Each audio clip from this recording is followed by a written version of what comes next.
in my faith, I believe that there's an ever-present energy of love that's within us and around us that's always supporting us, that we have guides, that we have angels, that we have support systems far beyond our physical sight.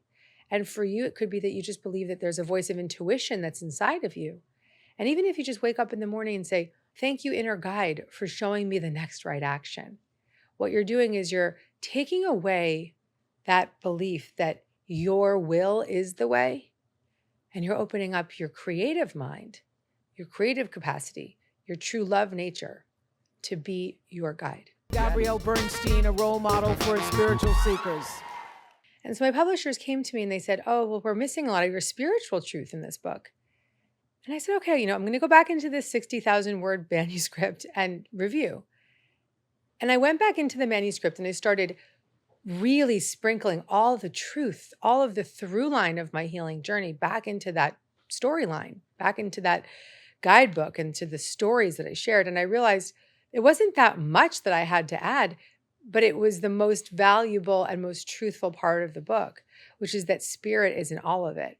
The other thing that happened is it was the most joyful experience in the writing process to get all the ideas out and to get all the therapeutic principles out and the storytelling out, but to go back in and be reminding myself of the spiritual truths that have healed me. And so throughout my healing journey, there have been many, many spiritual practices that have guided me along the way. But there's three in particular that I want to talk about today. And these are the three life-changing spiritual practices that can really elevate every corner of your life when you really commit to them.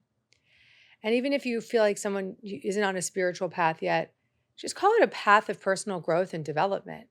I don't really care about semantics. It doesn't have to be, we don't have to talk about God. We can talk about the universe. We don't have to talk about spirituality. We can talk about developing intuition or strengthening our faith in ourself, whatever the story is to be true for you. But these are the core principles of awakening our intuition, awakening that voice of truth inside. And these principles have carried me, they've guided me, and they've given me a sense of safety inside and a sense of safety that I am being guided. And that safety is a really gorgeous way to live. There's a passage in the text, of Course in Miracles. There's a way of living in the world that is not here, though it seems to be. You do not change appearance, but you smile more frequently. Your forehead is soft and your eyes are serene. And that way of living is real. In the Course, they call it the happy dream, where you're living in the world, but you're dreaming a different dream. You're not affected by the burdens of the world. You're present and aware, and you're able to restore that sense of safety and live in a place of safety and live in a place of spiritual knowing. And so I want to develop that with you here. I want to open your heart to that here. The first principle for me is just getting into a practice of asking for spiritual support.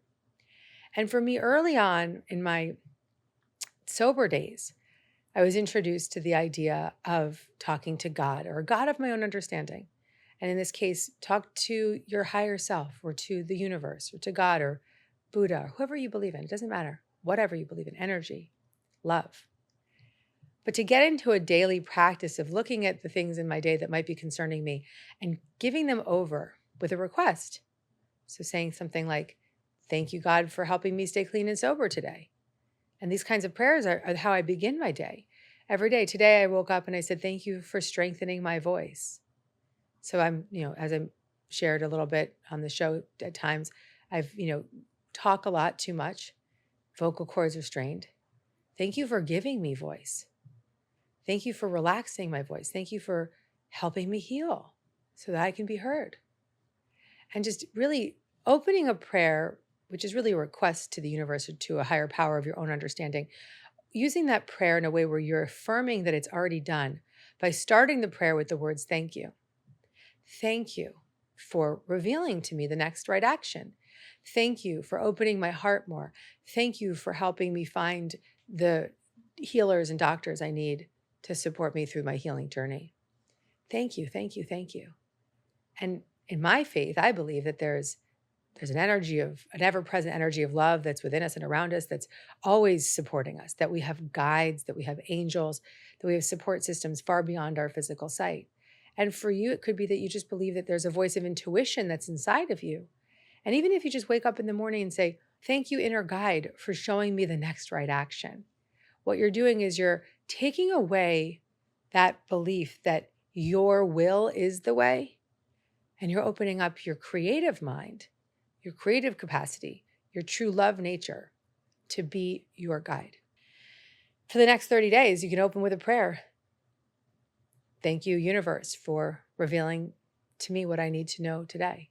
Thank you, universe, for taking this fear from me today. Thank you, universe, for helping me stay clean and sober today, whatever it is that you're going through. Just thanking God, universe, inner guidance system, whatever feels right. And even if it feels weird, I recommend that you probably try it out for 30 days. Try it out for 30 days. Being in that committed prayer and asking, that opens the door. The second very important spiritual practice is to listen. Listening comes through stillness. Listening comes through breath. Listening comes through meditation. When we meditate, we still our mind, we still our breath, we calm our nervous system. We open up our right brain's creative capacity to hear, to receive. So getting into a daily meditation practice that will open your heart to receive guidance. Because we may get asked for that guidance, but if we're not listening to it, what's the point? Open your heart. You might even want to say your prayer and then sit in your meditation and open up your heart more. I have over 100 meditations inside the Gabby coaching app. You can try them out this week for free. If you're not inside the app, you can do a 7-day free trial. Just go to deargabby.com/app. You can try out any of those meditations. If you're in the app, go find a meditation that really speaks to you, that serves your soul, that helps you feel like you can open up to your intuition. And there are specific meditations in the meditation section. If you go to the discovery section, meditations, there are so many meditations in there to just open you up to that creative capacity. And then the final step is to live in the wonder and the joy that is around you. So much of our days are cut off of just daydreaming, exploring, just paying attention to the subtle things throughout our day. One of the ways that I exercise spirit throughout my day and just opening up to the wonder and the joy is by being really nice to people. My makeup artist was doing my makeup this morning, and this woman from a store in my town, she was saying that my clothing was ready, that she was altering. And she said, "Oh my God, Gabby, you were so nice to her." I said, "Well, first of all, we should all be nice." But when I met this woman and I first engaged with her, she was really not very nice. She was very guarded. She was kind of a little bitchy.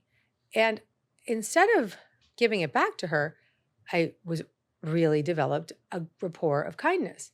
And I said, "How long have you lived in this community? It's such a skill. I love sewing. I used to sew as a kid." Just got into it with her.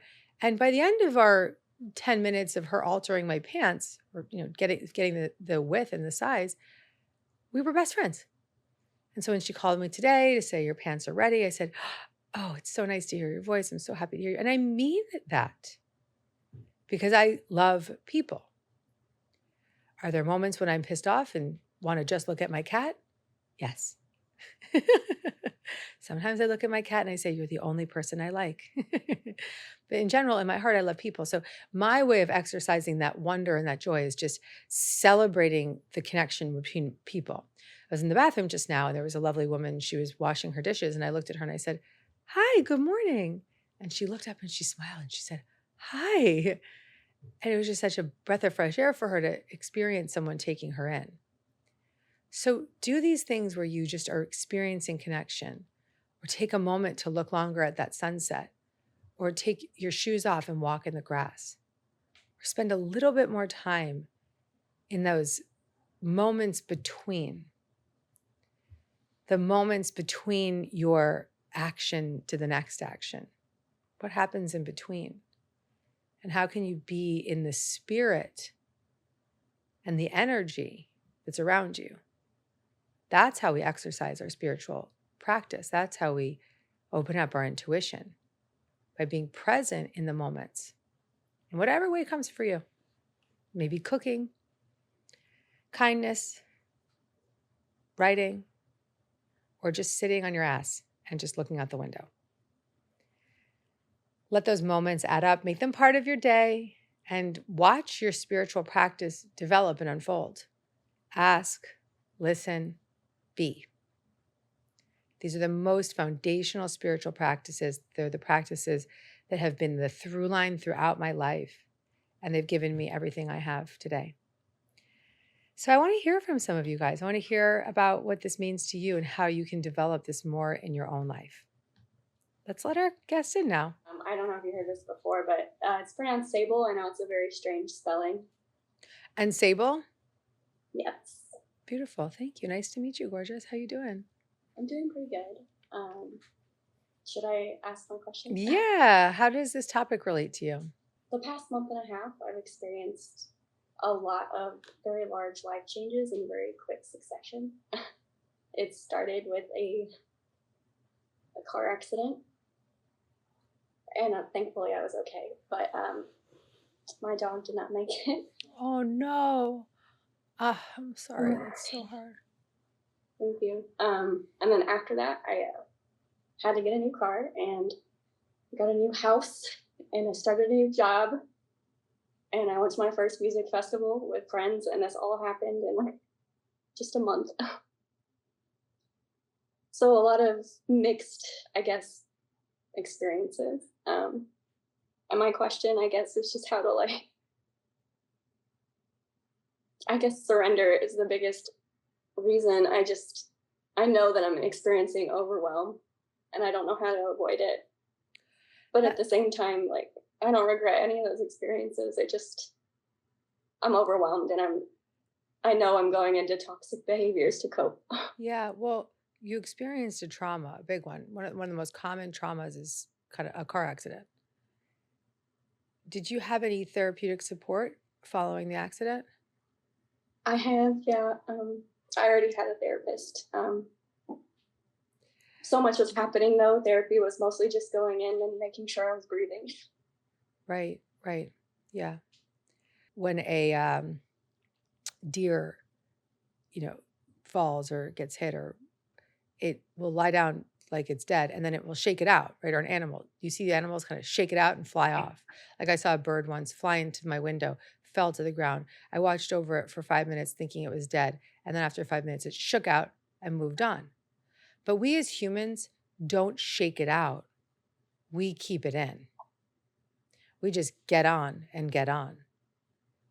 But we don't truly get on because the trauma is still deeply ingrained within. So the idea of somatic experiencing is moving the trauma out of your body and letting your body be the healing device. In this chapter in my book, Happy Days, chapter 4, about the body, I share a lot of Peter Levine's work and the theologies behind his work. And so that could be a nice introduction. I'll send you a copy of Happy Days. And it's also a whole book on how to relieve trauma and a really beautiful guided path. So I would really want you to have that so that you can feel supported. But you are holding a traumatic event, a loss, a terror in your nervous system. And so the advice is not, do this or get on, or it's go in, find the right therapeutic support, make sure that your therapist is equipped to handle this. And if they're not, find somebody who is, maybe somebody who specializes in somatic experiencing. And take some time reading Happy Days, 1, so that you know you're not alone, and 2, so that you can be introduced to these different healing modalities for trauma. And then from a spiritual perspective, I want you to start to pray every single day and just say, thank you, God or universe, whoever you believe in, for showing me the next right action to heal this trauma.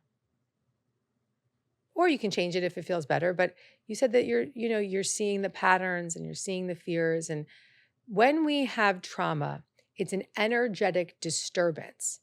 And so that energetic disturbance rocks our nervous system.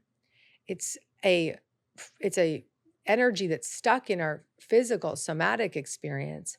Anytime we feel out of control, triggered, activated, our fight flight response is extreme.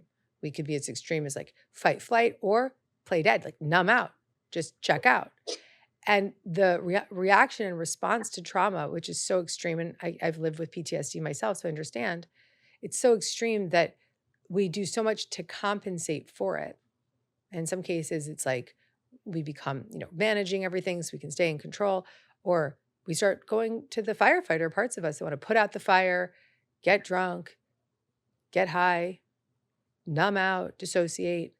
And so these destructive patterns begin because we're not addressing the root cause condition, which is the trauma. And so I really, really do believe that Happy Days is your book. And I really believe that you coming on the show was your first prayer. By raising your hand and saying, I want to come onto your Gabby, that's saying a major message to the universe. I need a spiritual intervention, please. If you like this video and you want to get more Gabby, check out the next one right over here.